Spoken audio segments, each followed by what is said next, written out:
আসসালামু আলাইকুম। আমি ডক্টর শাহিন শান। আপনাদেরকে আমার চ্যানেলে স্বাগতম। তো আপনি যদি চান আপনার অ্যান্ড্রয়েড বা পিক্সেল ফোনে একদম পিক্সেলের মতো স্মুথ পারফরম্যান্স, প্রিমিয়াম লুক, অসাধারণ কাস্টমাইজেশন এবং কম্পিটেবল সেটআপে আনলিমিটেড ফটো ব্যাকআপ সাপোর্ট, তাহলে আজকের ভিডিওটি শেষ পর্যন্ত অবশ্যই দেখবেন। আজ আমি একদম সহজ ভাষায় কোনো অপ্রয়োজনীয় ঝামেলা ছাড়াই দেখাবো কিভাবে এভলিউশন এক্স কাস্টম রম ইনস্টল করবেন স্টেপ বাই স্টেপ।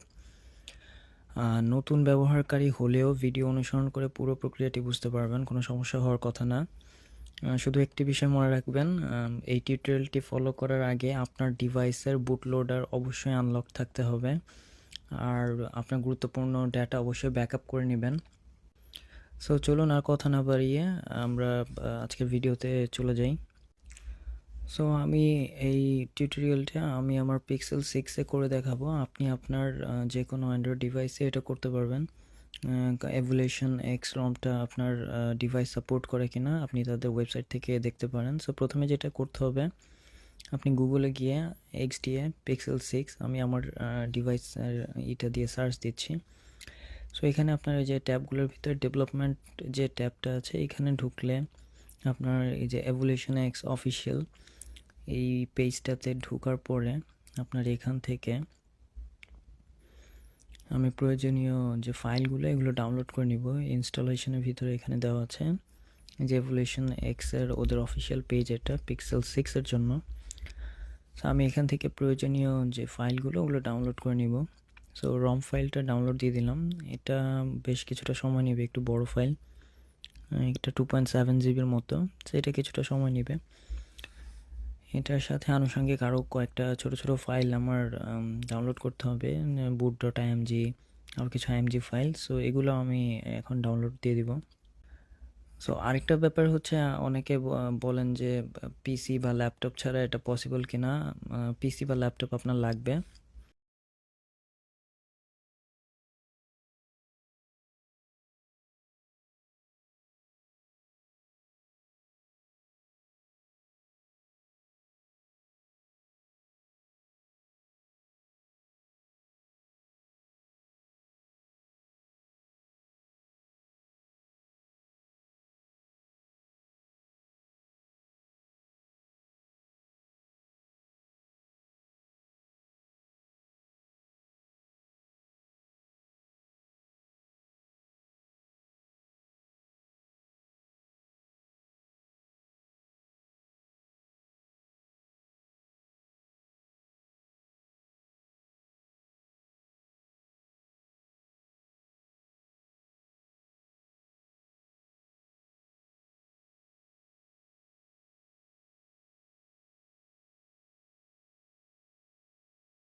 সো আমার ফাইলগুলো কিন্তু এখানে ডাউনলোড হয়ে গিয়েছে। সো এখন আমি প্রথমেই যেটা করব, আমি যে যে ফাইলগুলো এখন ডাউনলোড করলাম এই ফাইলগুলোকে আমি আমার পিক্সেল 6-এর জন্য যে প্ল্যাটফর্ম টুলস ফোল্ডার আপনার মানে আপনি আপনার যে ফোনে কাজ করবেন ওই ফোনের প্ল্যাটফর্ম টুলস টা আপনার লাগবে। সো আমার পিক্সেল 6-এর যে প্ল্যাটফর্ম টুলস ফোল্ডারটা আছে ওইখানে এই ফাইলগুলো আমি এখানে কপি করে নিচ্ছি।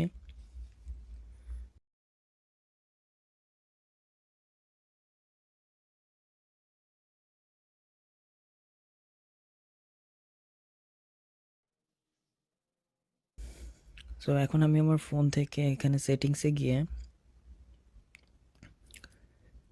আপনার এখান থেকে আমি প্রথমে যে আমার অ্যাবাউট ফোনে গিয়ে আপনার বিল্ড নাম্বারটা আপনি বেশ কিছুবার চাপলে, 7-8বারের মতো চাপলে আপনার ডেভেলপার অপশন টা অন হয়ে যায়। তো আমার ডেভেলপার অপশন অলরেডি অন করা ছিল। সো এই ডেভেলপার অপশন থেকে আপনাকে ইউএসবি ডিবাগিং এটা অন করে দিতে হবে। আর এইখানে আরেকটা জিনিস অবশ্যই, যে আপনার ফোনটা যে বলেছিলাম যে বুট লোডার আনলক থাকতে হবে, এটা আপনি যে এখানে আপনার ফোনটা ওএমই আনলকিংটা এটা আছে কি না এটা দেখে আপনি বুঝতে পারবেন যে আপনার ফোনটা বুট লোডার লক করা কি না। সো বুট লোডার লক করা থাকলে কিন্তু এই প্রসেসটা আপনি করতে পারবেন না। সো এখন আমি আমার ফোনটাকে পিসিতে কানেক্ট করে নিচ্ছি, আমি আমার ল্যাপটপে কানেক্ট করলাম।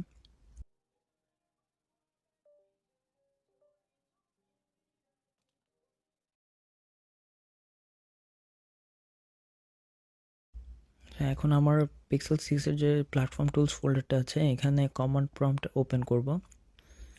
সো কমান্ড প্রম্পট ওপেন করে, সো এখানে কমান্ড প্রম্পট ওপেন করার জন্য আমি আমার অ্যাড্রেস বারে সিএমডি লিখে এন্টার দিলেই কমান্ড প্রম্পট ওপেন হয়ে যায়। অন্যভাবে আপনি লেফট ক্লিক করেও কমান্ড প্রম্পট ওপেন করতে পারেন। সো এখানে যে দেখুন আমি একটা কমান্ড রান করছি, এডিবি স্পেস ডিভাইসেস।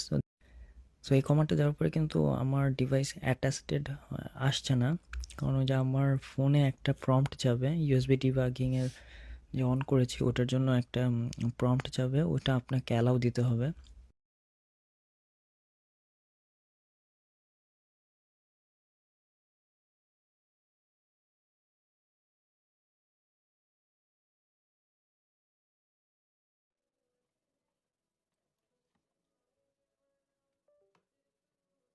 সো আমি ফোনটাকে একটু আবার কানেক্ট করছি, এই যে দেখুন প্রম্পটটা চলে এসেছে, অ্যালাউ ইউএসবি ডিবাগিং, এটা অলওয়েজ অন দিয়ে আপনি অ্যালাউ দিয়ে দিচ্ছে আমার ফোনে। সো এবার সেম প্রম্পটটা আবার রান যদি করি, দেখবেন এডিবি স্পেস ডিভাইসেস, এই সেম প্রম্পটে যদি আমি আবার রান করি এবার কিন্তু অ্যাটাস্টেড দেখাবে। তো এবার কিন্তু দেখেন আমার ডিভাইসটা কিন্তু দেখাচ্ছে। সো আমি এখানে নেক্সট যে কমান্ডটা দিব, এডিবি স্পেস রিবুট স্পেস বুট লোডার। সো এটা দিয়ে এন্টার দিয়ে দিব।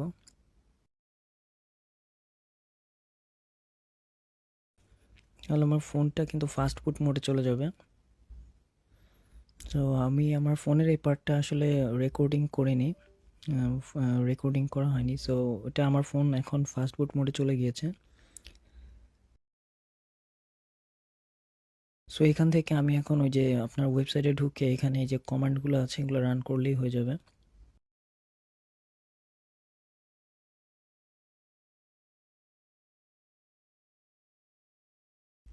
সো এখান থেকে আমি fastboot space flash space boot space boot dot IMG এই কমান্ডটা আমি এখানে রান করব। আর এই ফাইলগুলো আমি কিন্তু এখানে কপি করে রেখেছিলাম প্রথমেই। সো এখন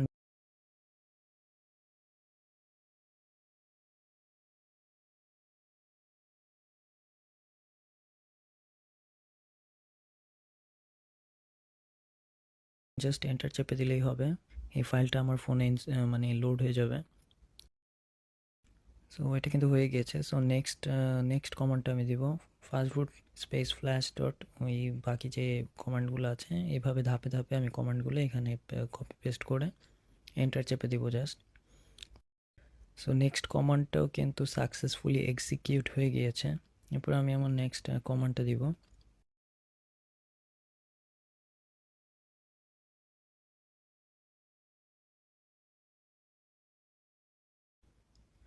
কমান্ডগুলো আপনি জাস্ট এখান থেকে ওই ওয়েবসাইট থেকে কপি পেস্ট করতে পারেন, কোনো সমস্যা হবে না। আমি এখানে যে আমার পরের কমান্ডটা কপি পেস্ট করে এখানে এন্টার চেপে দিলাম, এটাও কিন্তু রাইট করা হয়ে গিয়েছে।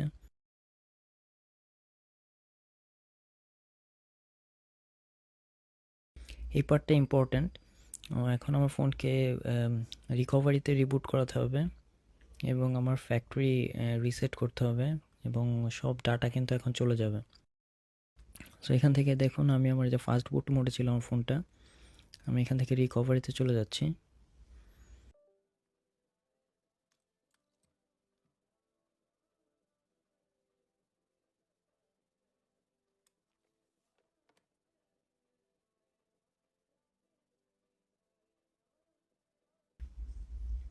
তো আমার ফোন কিন্তু এই যে রিকভারি মোডে এখানে বুট করেছে। সো এখান থেকে আমাকে জাস্ট ফ্যাক্টরি রিসেট দিতে হবে। সো এই যে ফ্যাক্টরি রিসেট দিয়ে এখানে মানে আমার ওয়াইপ অল ডাটা এটাতে আমি এন্টার করে দিব, ইরেজ ডাটা দিয়ে দিলাম। সো এটা সাকসেসফুলি হয়ে যাওয়ার পরে সো এখান থেকে ব্যাকে যাব আমি। তো সাকসেসফুলি ফ্যাক্টরি রিসেট হয়ে যাওয়ার পরে এখান থেকে ব্যাকে যেয়ে আমার সাইড লোড মোডে চলে যেতে হবে। অ্যাপ্লাই ফ্রম এডিবি, এখানে আমি এটা সিলেক্ট করে দিচ্ছি।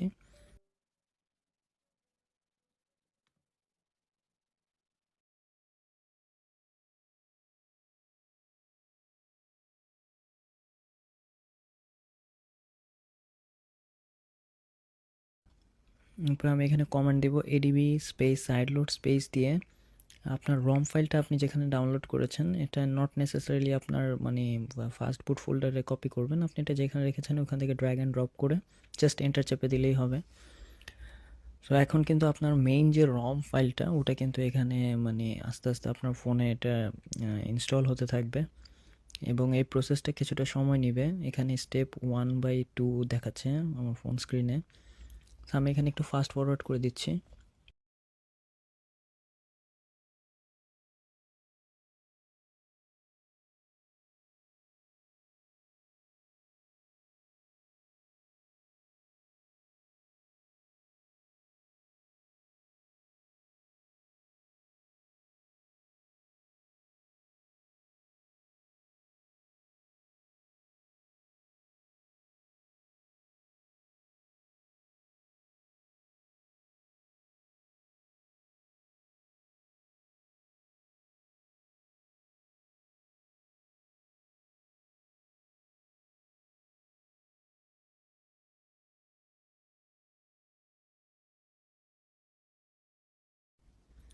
সো অনেক সময় যেটা হতে পারে যে আপনার 47% যে স্টাক হয়ে যেতে পারে, কিন্তু আপনি আপনার মোবাইল স্ক্রিনে দেখবেন যে স্টেপ 1/2 এরপর স্টেপ 2/2 এটা যদি কমপ্লিট হয়ে যায় দেন ইউর গুড টু গো, মানে আপনি সামনে আগাতে পারেন। কারণ অনেক সময় এটা স্টাক হয়ে যায় কাস্টম রোমে, এই প্রবলেমটা আমি এর আগেও ফেস করেছি। তো আমার একটা 47% স্টাক হয়ে গিয়েছিল, আমি এখান থেকে রিপোর্ট দিয়ে দিলাম।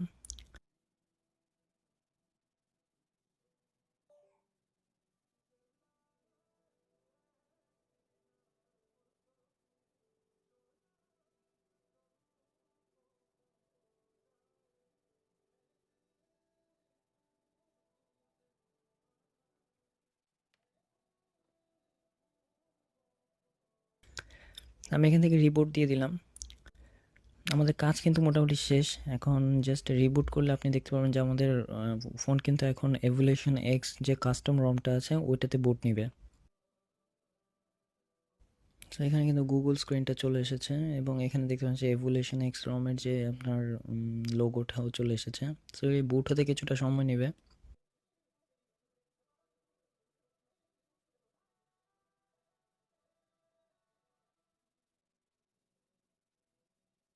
সো এখানে কিন্তু এই যে ওয়েলকাম স্ক্রিনটা চলে এসেছে আপনার এভুলেশন এক্স রমের।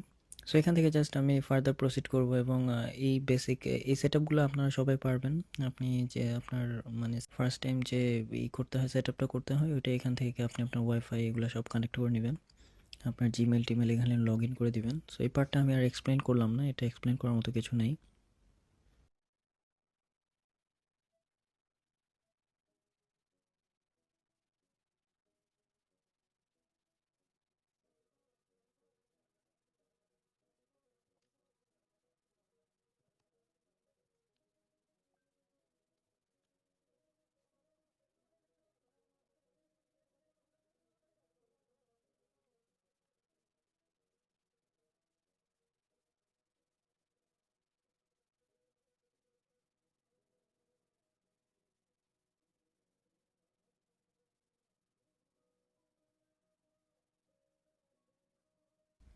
তো দেখুন এখানে কিন্তু আমার এই যে আপনার ফোন কিন্তু বুট হয়ে মানে এভুলেশন এক্স রমে কিন্তু এটা স্টার্ট আপ স্ক্রিন চলে এসেছে, একদম আপনার ফোনের কাজ শেষ, সেটআপ প্রসেস শেষ। এখন আমাদের কাজ কিন্তু শেষ। আপনি এখন যদি মানে আমি আমার গুগল ফটোজ যে অ্যাপটা আছে ওখানে যদি যাই আপনি দেখতে পারবেন যে আমি আনলিমিটেড স্টোরেজ দেখাচ্ছে, আর আমার এভুলেশন এক্স রমটা এখানে আপনি দেখতে পাবেন সুন্দরভাবে ইনস্টল হয়ে গিয়েছে। সো আমি আমার যে ফটোজ অ্যাপে ঢুকে আপনাদের দেখিয়ে দিচ্ছি যে আনলিমিটেড স্টোরেজ এসেছে কিনা। সো এখানে কিন্তু দেখতে পাচ্ছেন এই যে আনলিমিটেড স্টোরেজ দেখাচ্ছে। সো এখানে ইম্পর্ট্যান্ট একটা বিষয় আপনার মনে রাখতে হবে, সেটা হচ্ছে আপনি কিন্তু গুগল ফটোজ অ্যাপ এটা কিন্তু আপনি আপডেট করতে পারবেন না প্লে স্টোর থেকে। যদি আপডেট দিয়ে দেন তাহলে কিন্তু আবার আনলিমিটেড স্টোরেজটা চলে যাবে। সো এটা আপডেট দেওয়া যাবে না।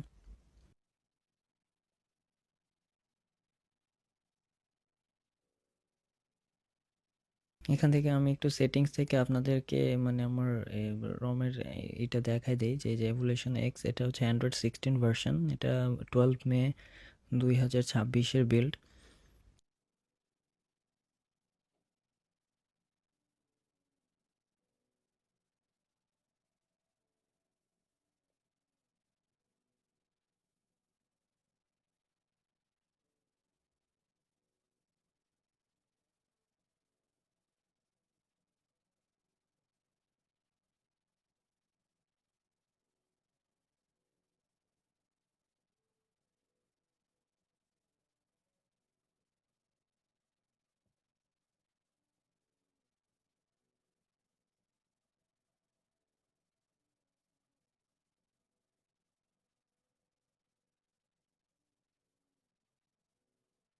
বন্ধুরা, আশা করি ভিডিওটি আপনাদের কাজে আসবে।